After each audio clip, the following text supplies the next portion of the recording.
Karma by को जानते हैं आप लोग? नहीं जानते। इसी कलयुग की माई थी कर्मा बाई। मांग मांग के खाती थी वो, जहां जाती थी मांग के खाती थी। एक दिन कन्हैया के मंदिर में गई, दोपहर में तो देखी कि दोपहर में पुजारी जी भोग लगा रहे थे।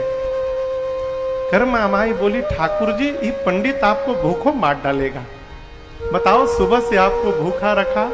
प्रभु यहां तो मेरा कोई अधिकार नहीं है, लेकिन तुम एक काम करना, कल सवेरे 6 बजे आ जाना, भूख लगी होती है तुमको, मैं कुछ तुमको खिला दूंगी, उसके बाद बढ़िया चकाचक यहाँ 56 भोग पाना दिन में। बोल के गई और उसको विश्वास था कि मेरा कन्हैया अवश्य आएगा। सवेरे उठी 5 बजे, नहाई भी नहीं, न आंगन साफ की, पहला काम किया खिचड़ी बनाया उसने। जैसे खिचड़ी बना के रखी, 6 बजा, दरवाजे पर एक 8 साल का बच्चा चला आया और आकर बोला, माँ जल्दी खिला दे, बहुत जोर की भूख लगी है। कर्मा बाई ने खिचड़ी खिलाया। अब ये नियम नित्य का हो गया। रोज भगवान आते थे, रोज कर्मा भाई भगवान को खिचड़ी खिलाती थी। एक दिन ठाकुर जी खा के गए, 6:30 बजा होगा, कर्मा बाई बर्तन साफ करी थी, तब तक एक महात्मा गुजरे। महात्मा बोले, इतने सुबह सुबह भोजन कर लिया इसने? बोले, अरे माई इतने सवेरे सवेरे तू खा ली? बोले, मैं नहीं खाई, वो कन्हैया आया था ना भोजन करने। अब महात्मा बोले, हाँ तुम बहुत बड़ी भक्तन हो गई, भगवान तुम्हारे यहाँ भोजन करने आएंगे। और तू भगवान को खिलाती तो ऐसे खिलाती है? अभी तूने स्वयं स्नान नहीं किया है, तेरा आंगन गंदा पड़ा हुआ है, बर्तन जूठे पड़े हैं। माई बोली, प्रभु हमें कुछ पता नहीं कि कैसे करना चाहिए, क्या क्या करना चाहिए। महात्मा बोले, पहले तू स्वयं नहाना, आंगन को साफ करना, लीपना आंगन को, बर्तन साफ करना, फिर साफ सुथरा करके फिर भोजन बनाना। बोली, कल से करूंगी। अगले दिन उठी, साफ सफाई करने में ही समय हो गया, खिचड़ी बना नहीं था, तब तक भगवान चले आए। बोले, माँ जल्दी खिला। माई बनाई नहीं तो क्या खिलाएगी? जल्दी जल्दी बनाई। उधर पंडित जी महाराज मंदिर का पट खोलने के लिए घंटा पीट रहे हैं कि अब पट खोला जाएगा। भगवान अभी 2 ही 3 कौर खाए थे, जैसे देखे कि पंडित जी पट खोलने वाले हैं, अब मंदिर से मैं गायब हूं, भगवान तुरंत भागे। और आपको सत्य बताऊं माई बाप, जब पुजारी जी ने मंदिर का पट खोला न हो, तो ठाकुर जी के विग्रह में उनके दाहिने हाथ पर और भगवान के मुख पर खिचड़ी लगा हुआ था। मंदिर में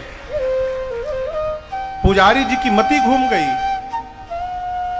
रात को स्वप्न दिया भगवान ने पुजारी जी को, कहा किसी से कहिएगा मत, मैं नित्य कर्मा माई के पास खिचड़ी खाने जाता हूं।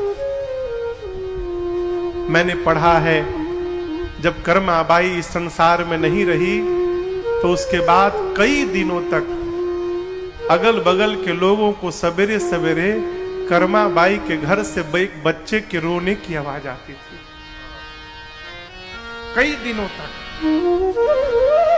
भगवान जाते थे, खिचड़ी नहीं मिलती थी तो भगवान रोते थे।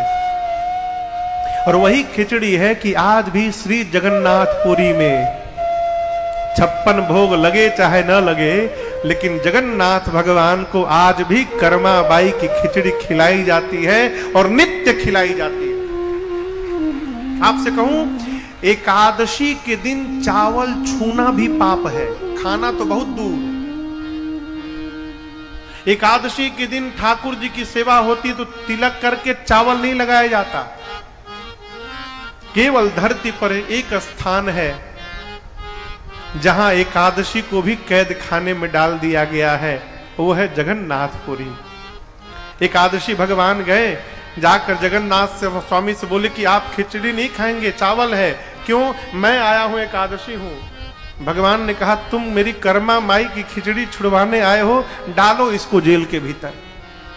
आप जाइएगा तो मंदिर के पीछे एक कारागार बनाया गया है और वहां एकादशी को उल्टा करके लटका के बंद किया गया। पूरे धरती पर एकमात्र स्थान है जगन्नाथ भगवान की पुरी, जहां पर एकादशी का कोई प्रभाव नहीं है। वहां भगवान नित्य चावल पाते हैं। अब बताओ, कर्मा बाई के लिए यदि रघुनाथ जी आ सकते हैं, कन्हैया आ सकते हैं, हमारे आपके लिए क्यों नहीं आ रहे माई बाप? कारण मैं बताता हूं। कर्मा ने जीवन में भगवान से कभी कुछ मांगा नहीं हो, लुटाती ही रही अपना। और याद रखिएगा, जहां मांग होती है वहां से प्रेम समाप्त हो जाता। यदि आप भगवान का दर्शन प्राप्त करना चाहते हैं, इस जन्म में नहीं, अगले जन्म में, उस जन्म में नहीं, उसके अगले जन्म में यदि प्राप्त करना चाहते हैं माई बाप, तो मांगना बंद कर दीजिए। क्यों? आपसे यदि कोई रोज आकर मांगे, आपको अच्छा लगेगा? आपको यदि रोज मांगा जाए तो आपको अच्छा नहीं लगता। हम भी रोज जिनसे मांगते हैं, इनको कैसा लगता होगा? जिसको प्रेम करते हैं उससे मांगते नहीं है माई बाप, वहां लुटाते हैं। आप भी लुटाइए, अपना मन इन पर लुटा दीजिए।